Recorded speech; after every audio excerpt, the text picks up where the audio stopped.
welcome to Brighton. We're here exploring the city, particularly its child-friendly options for the next just over 24 hours. By the way, in case you're new here, I'm Steph, and along with my husband Pete and our 4-year-old son Hayes, we travel quite a lot, but we've been in the UK for the past several weeks, visiting friends and family, and taking a few side trips along the way. The way these videos work is that we try to show exactly how we spent our time in whatever city we're in, hour by hour, and we try to pack a lot in. Right now we're at the Royal Pavilion, which is later in our visit, but we actually got to Brighton yesterday, had time for a quick swim at the hotel, and then set out for some sightseeing.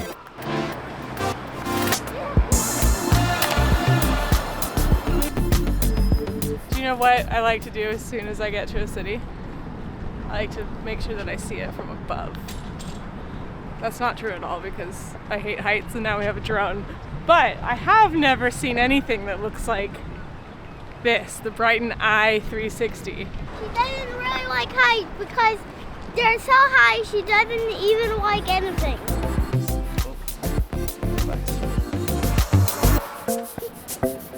It's fancy. I wasn't expecting couches. Oh, there's a bar. Did you get a free drink or no? Oh, we're taking off. God, did you realise we were going up? We've oh my God, we've already gone like a few feet. That's crazy. It's very smooth.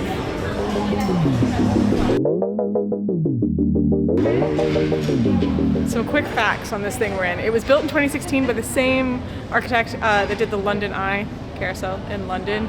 It goes 531 feet. It can fit 200 people at once. And that's all I've got. And we're only about halfway up. I was getting a little freaked out when we started, but actually it's not. This isn't bothering me. And it's a cooler city to see from above than I thought it would be. You ready? Yeah. 3, 2, 1, go.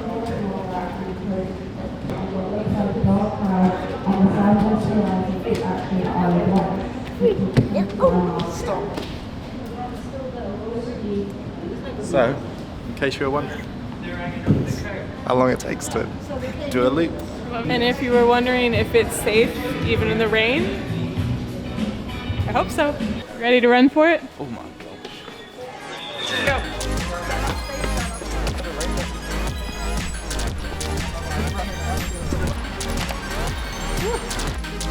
Decided to seek shelter in the Upside Down house, which is just next door. I've never been to one of these. Hayes has been with my parents. I think it's just like photo ops. That run was really like wet. But he spotted it from the thing, and so here we are.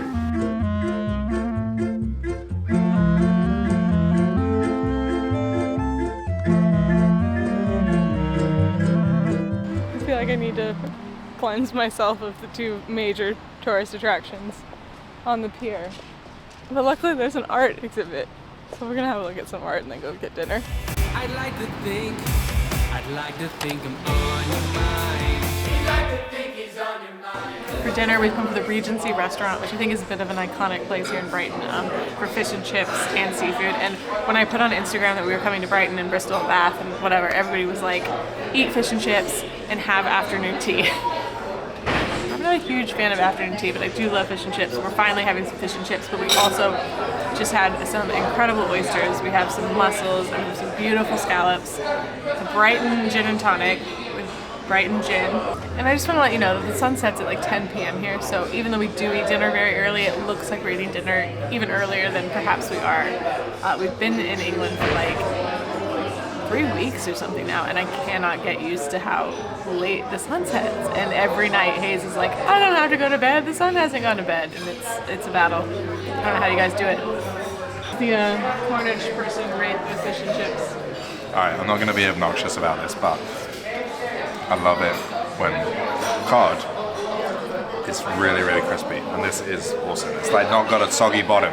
If you know what I'm talking about, you know what I'm talking about. This is great. If you're not British and you've had mushy peas, do you like them? Because of everybody in Pete's family, I like mushy peas the most. My friend Jack also loves mushy peas, American. He doesn't rate them. I think they're my favorite way to eat peas. We gotta come to the Upside Down house because it's amazing. Come to this restaurant because because also there's a rock beach there, and also we tried to make a run for the upside down house, and then we did some funny things, and then we come to here. Goodbye. Visit Brian if you're watching this. Why didn't he get us to do this?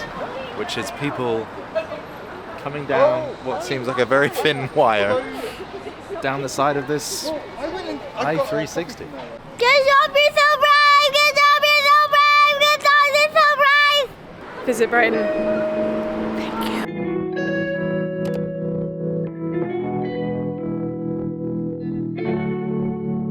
When I wake up in the morning. Good morning. We are going to continue to lean into some of the touristy kind of Brighton things today. It just feels right with the pier and stuff. But it's a little early for that, so we're walking to get a coffee. I don't know what you call this area, but it's adorable. I love this bunting. And I like a seaside town in the UK. I was from Devon, spent a lot of time in Cornwall, Falmouth in particular. And I really love, I don't know, when they're not quite polished. You know, they're a little bit rough around the edges. You know, you've got like a local community here. Lots of independent shops. I mean, that is so key.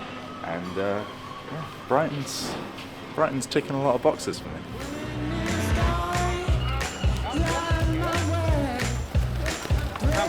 What are you doing? Let me get more sauce. I can't believe you're allowing this. I don't know, but this lovely gentleman's feeding me. I love that. Look at how much seed he's got in his truck. Oh Taxi. my god. Whoa. Oh my, what? You want a pizza? Whoa. Don't be afraid. Come take some. This. Don't throw it. Especially this one, the brown one. Put your hands like that. It will come to you. I don't like birds on my hands. Why not? You do this every morning? Every day. That's awesome. Love it. My contribution to nature. Yeah. Good on you. After a very exciting start, what a lovely taxi driver. And yes, I wouldn't normally be so keen to be around so many pigeons, but I don't know. There's something nice about this gentleman does this every day.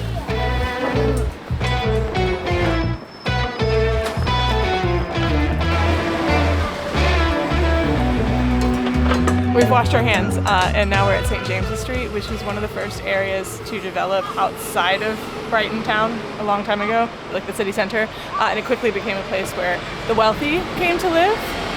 I'm not sure what it's known for today, but it's really cute, and we were headed to a place called St. James's Coffee that looked great on Google, but we got distracted by June Cafe, which is adorable, and this really cute fruit and veg stand across the street, and decided to stop here for a quick coffee before we head to the aquarium.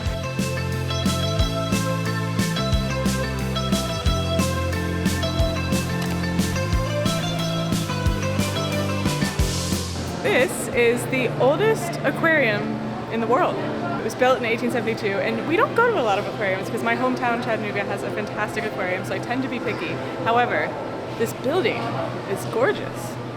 And we just got to see the sharks being fed their breakfast this morning.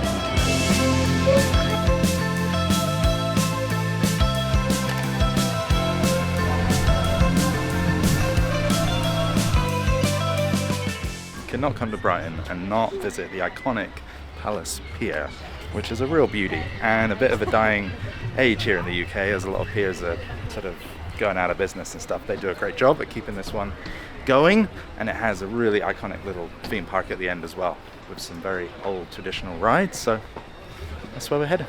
Also, wouldn't be a video in the UK without talking about the weather, and today it is glorious. You scared? No, you said you can play? Woo!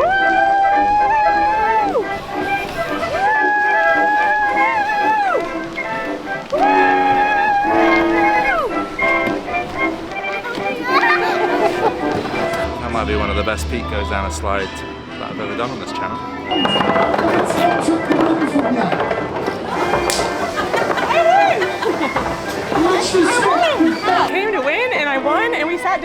dolphin thing because I thought it was the one with the water guns, which I'm really good at. And we sat down and then 2 strangers walked up and I was like, well, that was silly because if the 3 of us had played, somebody would win. But I beat the strangers too.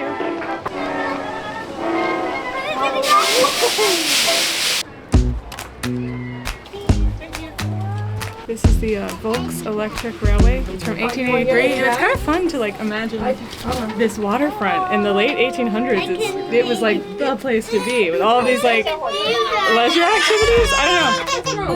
With you, the sun is shining 24/7. 'Cause when we're together, it feels like we're in heaven. I was hoping we were going to find one of these. You want one? Yes, please. You, with a flake? No.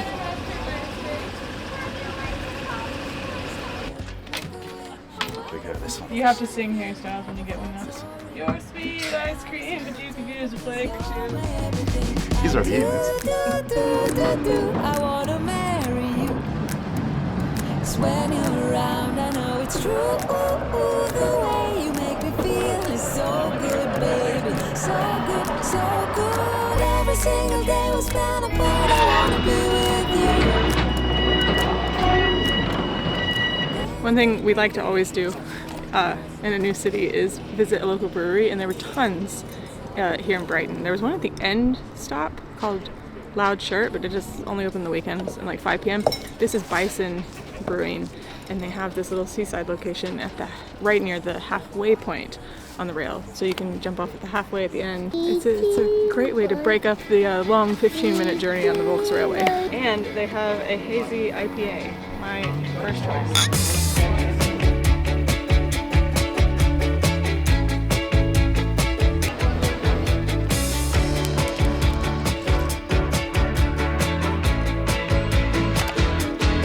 Sometimes on these days we're trying to cram so much in that we forget that we're traveling with a 4-year-old. And so we promised Hayes that this afternoon that we could have some downtime. By the way, these are our new dock and bay towels. We learned about this brand recently and I've become obsessed. Genuinely, we travel lightly normally, but for this 2-week trip, we actually, all 3 of us are packed in one carry-on, and these have officially earned a spot in our luggage. We love them because they're super lightweight and they come in these cute bags. They repel sand and they absorb water really quickly. They're also made here in the UK from recycled materials, and the company is a certified B Corp. So anyway, don't take our word for it. Try them for yourselves. I've left a link in the description. I love doing it.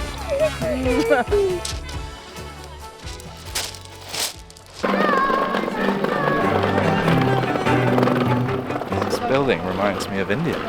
It's like the Taj Mahal.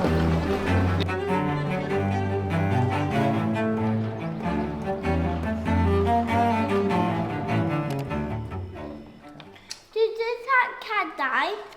It did, I'm afraid, yeah. Long time ago now. You can't come to Brighton without coming to the Royal Pavilion. I'm going to try to tell you a little bit about it, but I'm terrible at explaining history or understanding history, and I don't really care about the royals.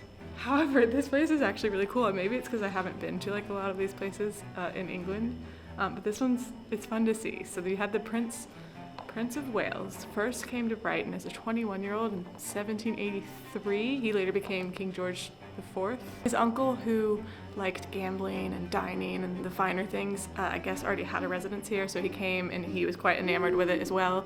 He built a small residence, and then I think he kept adding to it, and that's how we got to the Royal Pavilion, which is quite extravagant. He also loved food, so we just saw the great kitchen, which was great, and then this massive dining room where Val, who has been incredible, one of the team members here, has been telling Hayes stories and telling us stories, said that the meals would last 6 hours. And there was like a fire-breathing dragon chandelier thing. It is quite fun to see. So this is a lesson for me. So this is really quite different from like other national trusts or like houses and stuff. Like, because I asked Val, so it looks like this, like it's built in the Indo something style that was popular in the 19th century, and I asked her why did he come and build it in the Indian style, and she said purely just to be fashionable, because at the time people were going to China and India and it was taking 9 months, so you only went for trade, you didn't go for vacation, and they would come back with drawings, and it was quite popular to take the Chinese style and Europeanize it, and so he just thought it was trendy, I suppose. Oh, I didn't connect the dots. Because this was a holiday home, he didn't have to follow the rules set forth for like palaces and such, so he was able to build it in the Indian style. I told you I was bad at this. The other great thing about this place is there's a old cat that used to live here, George, and you can go on a safari to find stuffed Georges all around the house. But it's been great because it's kept Hayes really entertained. You want to know another fun fact? What's that? It's a licensed wedding venue, and so it held some of the first gay marriages once it was legalized. Okay, it's not Terrence. I should. It's hard name. It's not just Val. We just met Terrence, who was showing Hayes secret doors and telling him about rat spotting. The staff here has actually been maybe the best of any attraction we've been to in England, right? Incredible. That just made that whole experience like so much better. Like It was already pretty good. I'm a bit emotional actually because like I don't know, that's not that common, I don't think, you know, in museums to have people be so engaging, especially with kids. And you know, that was awesome. He's gonna remember this so much more, and it just, I don't know, brings it to life. It was just good stuff here. That was incredible. If somebody watching this knows Val or Terrence who work at the Royal Pavilion, tell them thank you. Maybe give them a raise.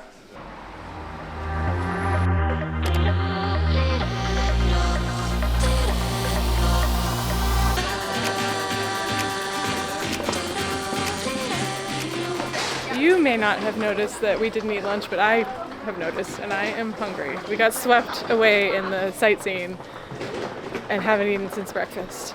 So we've come to the North Lane neighborhood, in the North Lane street, which is very cute. Lots of little like independent shops.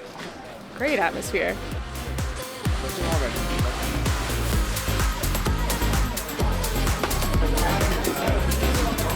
For dinner we've come to Fatto Mano, which means handmade. It's a pizza place. I'm pretty sure it originated here in Brighton, but now it's in London and other places. They make the dough every day. It proofs for 24 hours. They've got a great big pizza oven there. Our server's Italian. We got a pizza with fennel sausage and some kind of Italian broccoli. We got a Caesar salad. We got burrata with pesto and Negroni. We're out on the street. It's a beautiful day. It's a fantastic way to end our time here in Brighton. However, I think we might sneak in something in the morning. It's gooder than ever. You gotta come to this place. It's gooder than ever. It's a little picture of Brighton Beach. So you've got one of the piers. That's an old pier that caught on fire and burnt down. And you've got some people playing in the sea, someone on a little boat, someone paddle boarding, a little beach ball. And some shoes. Yeah, some little flip-flops. Amazing is that? Is this your ID? So then Brighton, so this is where you are, this is where you're staying, and then I've done to Hayes from Ellis, and that's me. That is so amazing. I'm just gonna go ahead and say it. I think the locals in Brighton are among the friendliest we've encountered in the whole of the UK. Hayes made a friend with Ellis, who was doing the art at the bakery across the street, and Ellis drew him this beautiful picture of Brighton and was so kind. And then our server, I don't know his name, took Hayes back to see how the pizzas were being made. I mean, it was incredible. Oh, Ellis also gave Hayes the most beautiful slice of rainbow cake that Pete left on the table. Well, I don't know if I did leave on the table. I don't know where I left it. We lost it.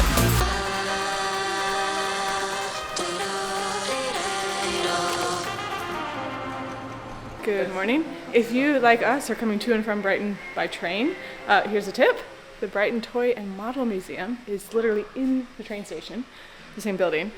So we came here this morning. Our train is in just less than an hour, which is a perfect amount of time to have a look at all of these old toys. And just like the George cat trail yesterday at the Pavilion, there's a Lego trail here. So Hayes has a sheet of paper and a bunch of stuff he should look for. And if he finds them, he gets a sticker at the end. Marble, marble, get my marble. Marble, marble, get my marble. Shh, shh, shh. That's a wrap on Brighton, folks. Are we at the Brighton Railway now? I think so. Are we at the Brighton Railway now? I think we saw a lot, but that's the end of this video. Thank you for watching. We have another 24 hours in Bristol and one in Bath. if you want to check those out. Our next video will be taking the sleeper from London to St. Ives. But for right now, it is not a train journey without a stop to M&S for some Percy Pig, so I'm gonna go get those.